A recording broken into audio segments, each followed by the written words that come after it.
Hello, I'm John Knotts, and welcome to the Veterans History Project for the Library of Congress. We're here at Metro East Studios in Gresham, Oregon, and the date is the 21st of February 2016.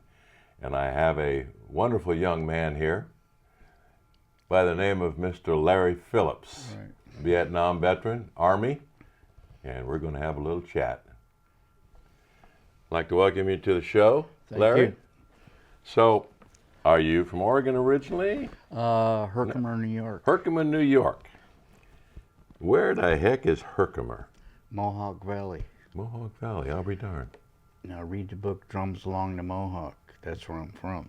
Drums Along the Mohawk. Well, elaborate on that, Drums Along the Mohawk. What's in that book? Jane Fenimore Cooper wrote that, and it's about the Mohawk Indian, the French Indian War, and all them wars back there. Oh, yeah, well, definitely the name is familiar.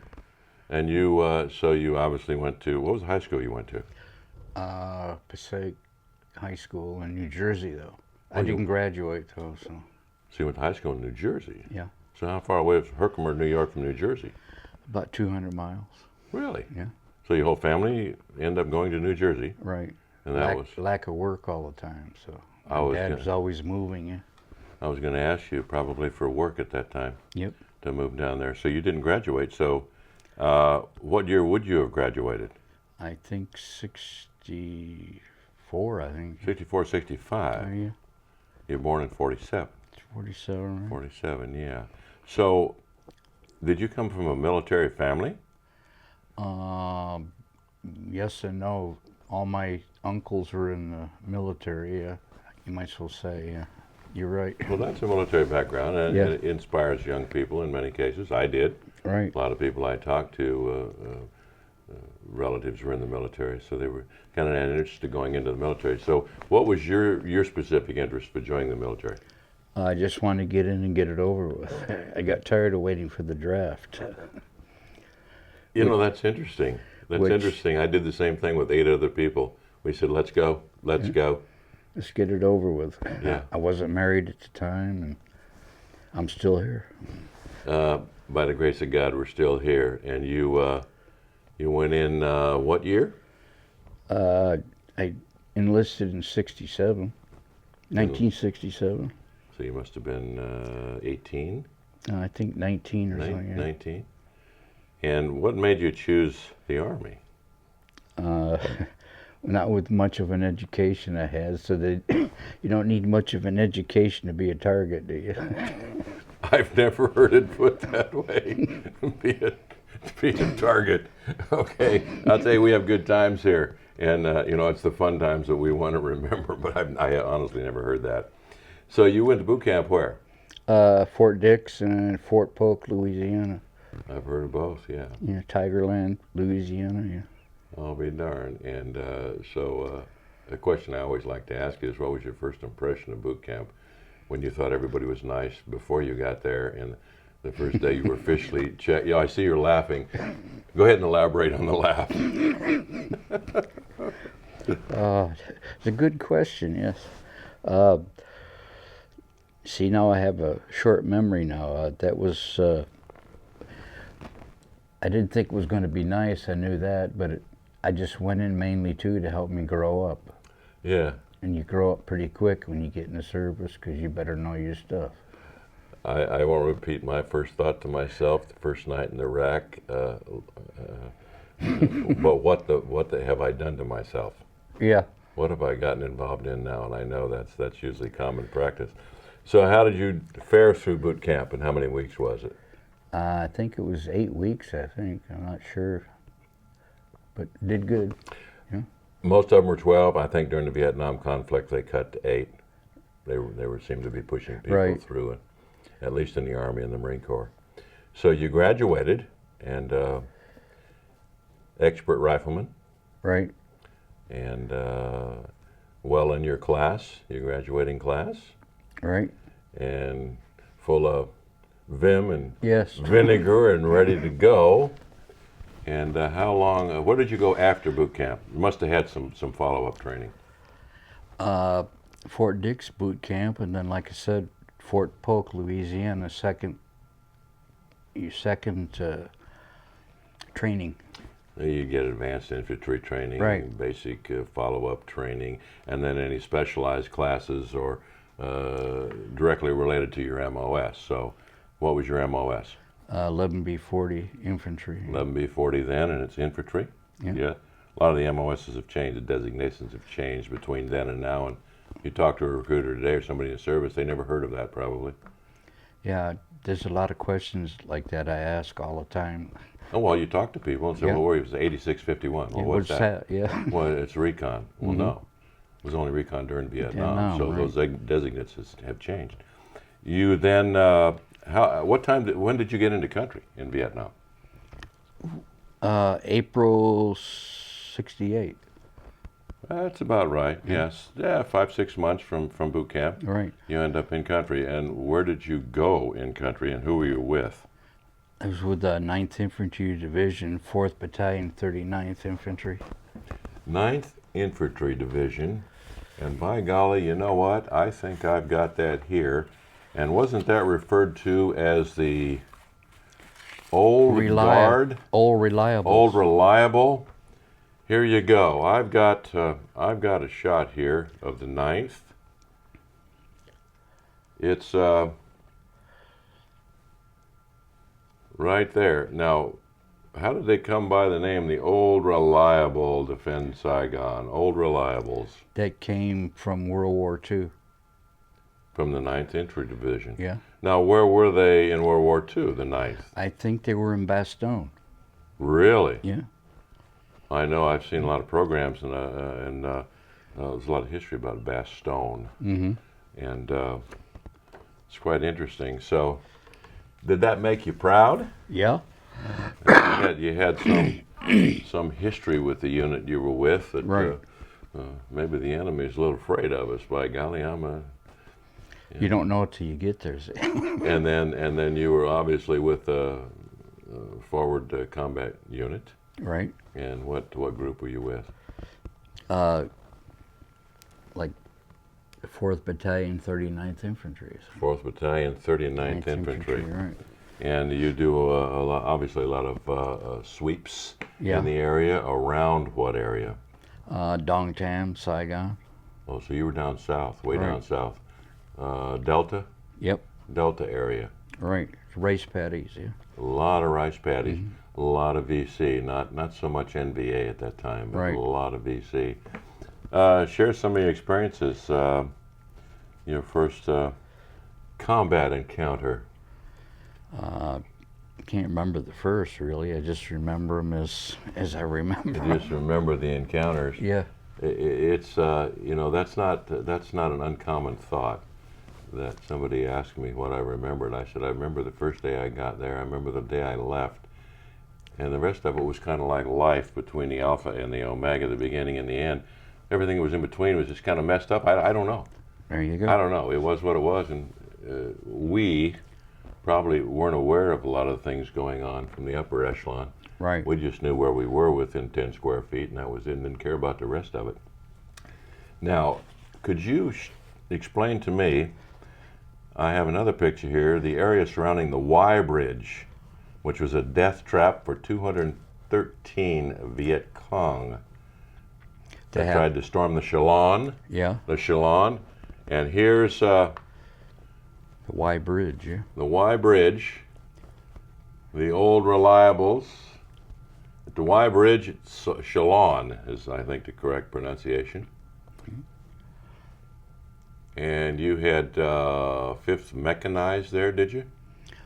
No, I wasn't in there. These are just pictures that I brought back with me from there. Right, and all the units that were in that area as Right. 5th, 60th, Chalon during February, Tet turmoil. Yep. 60th Infantry, 5th Mechanized Battalion. So there were a lot of troops in and out of those areas. Right. How long were you there? We're all over the place there. So you were around the perimeter and that whole area. Right, from Saigon south. There's a lot of area, the Mekong Delta. And you're always, Yeah. 5, 8, 10,000 meters a day, slogging Yeah. up and down, and don't Yep. take a trail that's already established. Right. Why not? Because they like to ambush that trail because they know the Americans will walk right back where they came in from. Take the easy path. Yep. So cut your own path. Right. And your not maybe your first firefight, but your involvement there. What were some of your first thoughts, if you can think? Like, what'd I get myself into? There you go, just like boot camp. Yeah. Did it seem rather unreal? It wasn't you. Stuffed things away then and went on. What was your attitude at that time? Just hopefully I stay alive long enough to go back home, but Yeah, I had a rude awakening that this can't yeah, be. this is it. This is the real world, yes. This is not a Friday night football game. It's No. not high school anymore. Yeah, I can relate to that. And I think that makes you grow up Yes, real quick, yeah. immediately. And my dad always used to tell me, you better grow up soon, so I figured you're not going to amount to much, he says, so I figured I'd join the Army too for that reason, and it helped me out quite a bit. Now, when were you first wounded? Geez, I can't remember the Your dates. first Purple Heart, Can't roughly. remember the dates. They're on here, but But roughly when you were wounded. Now, for those watching, we do have a Western Union here, and I believe, didn't you say this was first? Your yeah, I first think so, yeah. worried mother, this was your mother, Yeah, to visit GI. yeah. The date on this is October 3, 68. 68. Okay, yeah, you're right. So at least a day or two after. Did your parents ever express to you later, because of communication, we didn't have communication like they do today, and jump on a cell phone and call somebody. What'd your parents feel? Did they ever convey that to you? No, Never shared that with you? no. I find that interesting that. But I heard stories from Mom saying Dad went down in the cellar and breaking things up. There you go, sir. There you go. That's what I was getting at, is people didn't talk about it. Right. They just didn't talk about it.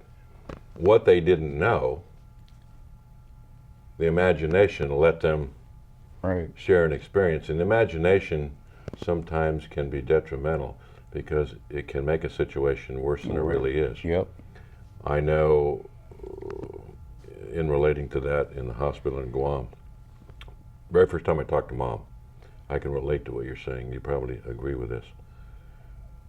She says, "How you doing?" I said, "I'm doing great." I said, "As soon as I get out of this wheelchair, I'll be doing a lot better." Hmm. And she lost it. It's like, maybe I should, you know what I mean? You shouldn't have mentioned I, wheelchair, right? Everything's fine, period. For me, everything was fine. Life was wonderful. Right. When you're there, it's not that bad. But those people that are watching and hearing and watching television at that time, Right. so I can definitely relate to your father, and those memories don't go away, do they? They Nope. never go away. So, you received 3 Purple Hearts. I believe this being the first. Right. And when they get this Western Union, now I would assume your parents maybe received a visit from somebody from the Army. Yeah. Went to the front door. Right. Went to the front door. Secretary of the Army has asked me to inform you that your son, Specialist Lawrence Phillips, was slightly wounded in Vietnam on 1st October 68 as a result of hostile action. You were slightly wounded. Right. That was the hand. I'm glad they put slightly in there. If you didn't put slightly in there, your son was wounded, then, Yep. what happened? What happened? Can he walk? Is he have all his arms and Right. legs and There you everything go. else? So the imagination gets crazy again. So they're not going to issue any more reports. And, you know, it's interesting you have that because I don't have any. But I do have some at home from my mother's brother in World War II from England, P-51 pilot. Ooh. That were sent, and to have those dated in the original Western Unions. I'm glad you had that. I wish I had some like that, and of course the newspaper article. And this, where was this newspaper article from with your picture, with your mother, a worried mother to visit GI? That was Clifton, New Jersey. Clifton, New Jersey. Boy. That was the Herald newspaper that's in Clifton, and it's right on the borderline of Passaic, where we lived in Passaic, New Jersey. So. And you have here, share this with me. I'm amazed. Now these were issued, where did you get these foldouts? That's where they issue the foldouts too, yeah. You see this? So you received this actually from the Army, is that correct? Right. You actually received that from 9th Infantry Division. I've just never seen one. Never got one. So maybe the Army operates a little differently than the Marine Corps. Let me open this up real quick, and let's take a peek. That we have the same article right here. Let's do it in two parts. I don't want to bend this thing and ruin it, but we have right here that newspaper article, and then we have the certificate for the Purple Heart, which I will bring up in just a second. Look at that young man. Why is it everybody look like movie stars? I don't know. That's Why do you weird. look like a movie star in that picture? I don't know. I don't know. Even we look at those pictures. Now here it is. This is the official Purple Heart. Right there. We have it right there. And about people, like you were just saying, couldn't care less what I did or went through, right? It's pretty heartbreaking, and that's why I'm doing this program, to help people realize that we're having problems. Sorry. it's all right. We're here together. We're here together. But people today don't seem to care, so I don't know why. Maybe it's a divide. It started in Vietnam. Maybe it's a way to split the country and do something else, keep us divided, and the races and that. You and I talk about this. We're veterans. We ask the whys and wherefores. I changed my opinion since I came back. I fought for one thing there, patriotism. I'm doing this for freedom. And the whole litany of reasons I'm here, and I'm indestructible. And now I have a little different opinion of that. Right. Yep. And I'm sure you do too. Most combat troops do, because we don't differ, do we? Nope. We don't differ.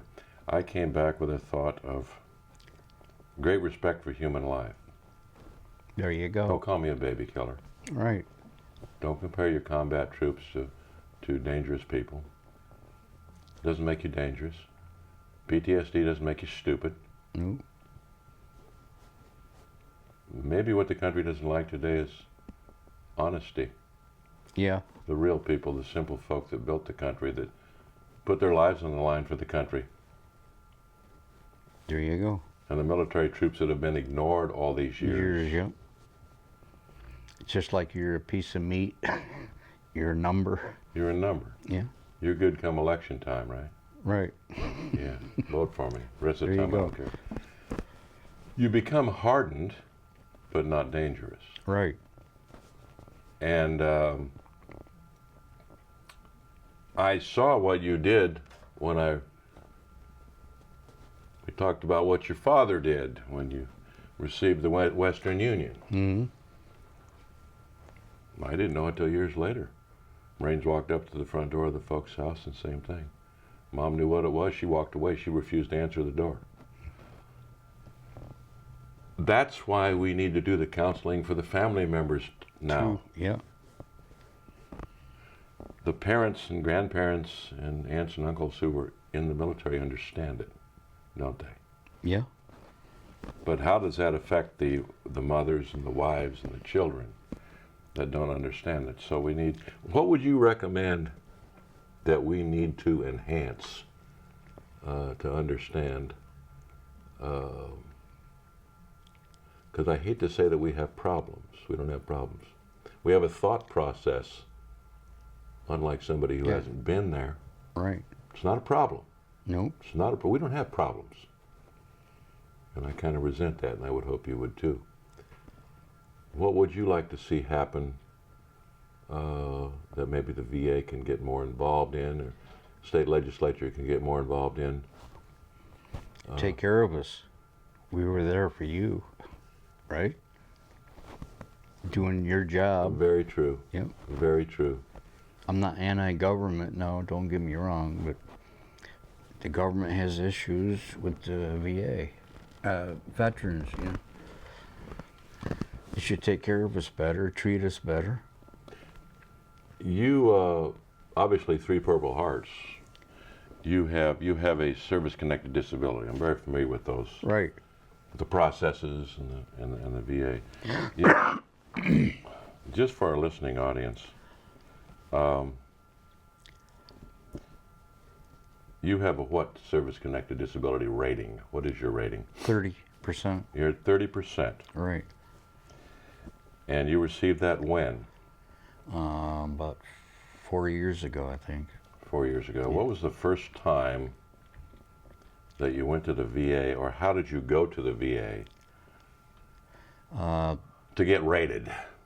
I was having problems at work where I worked, and my shrapnel was just moving around like crazy, so then they said it was interfering with my work, the foreman, so, and I should go see somebody, so I went to the VA, and like I said, they want to know your personal life, you know, which they shouldn't need to know, except what service-connected things you're dealing with, you know.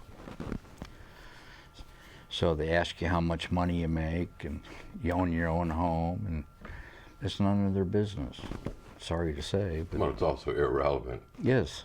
That's why you make too much money to be disabled. Oh, where's the relativity? Excuse me, I think I work for this, right? Yeah. It's that's an interesting comment, because it's not the first time I've heard that. I know that has occurred,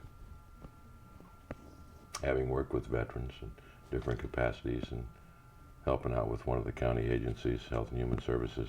Become familiar with this and helping veterans in where to go, the proper place to go, to the vet center if you have one in your area, to a county rep, of which we have several in each county in the state of Oregon. Maybe some of the counties only have one veteran service officer.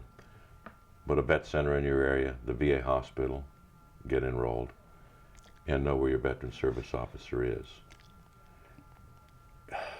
Do you feel, why did it take you so long to go to the hospital after all these years after Vietnam?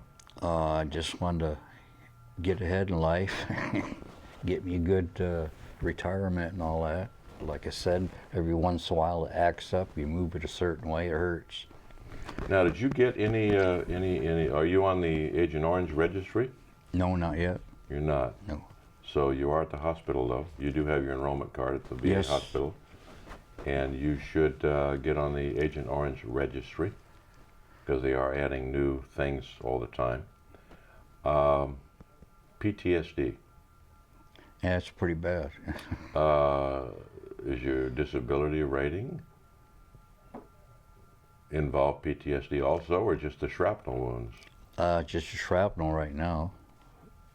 But you have nightmares and all that, flashbacks.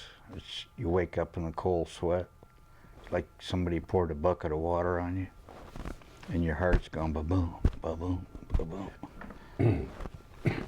Excuse me. Then I always tell people, don't scare me, because you might get hurt. Yeah. Did you actually file a claim for your shrapnel wounds? Yes. You filed a claim.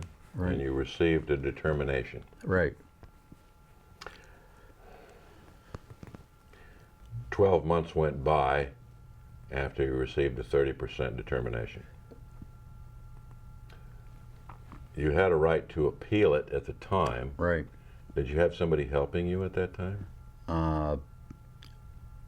Yeah, down in Portland on the 100th and Main, I think it was.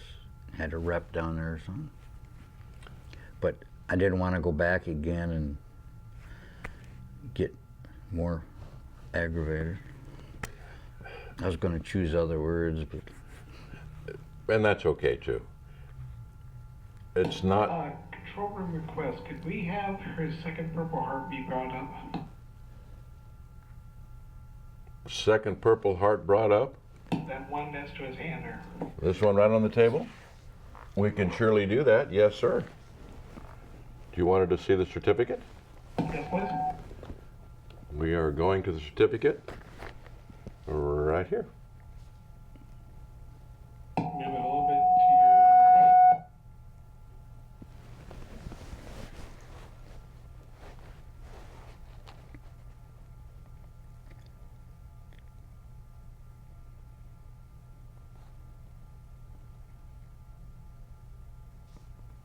Hey, you can talk about it just a little bit.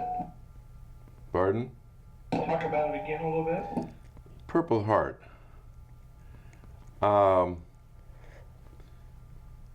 So you received a Purple Heart for wounds, but as we were speaking, I'd ask you with your service-connected disability if in fact anybody considered PTSD in your case, or if it was ever discussed. no, it wasn't discussed, no. It's interesting Right. because with your MOS, infantry, combat, 3 Purple Hearts, it's hard to come away without PTSD. Right. There you go. Nobody asked you. So I'm a little dismayed. I'm not discounting the evaluation. I'm not a doctor. Right. But what I will say is that I think there's some PTSD in there. And you had the right to file a claim. You had 12 months from the determination of the 30%. Right. You had 12 months to file an appeal Right. to keep it active. And as long as Right. it's on an appeal, It'd stay open, yeah. it stays open. Yeah.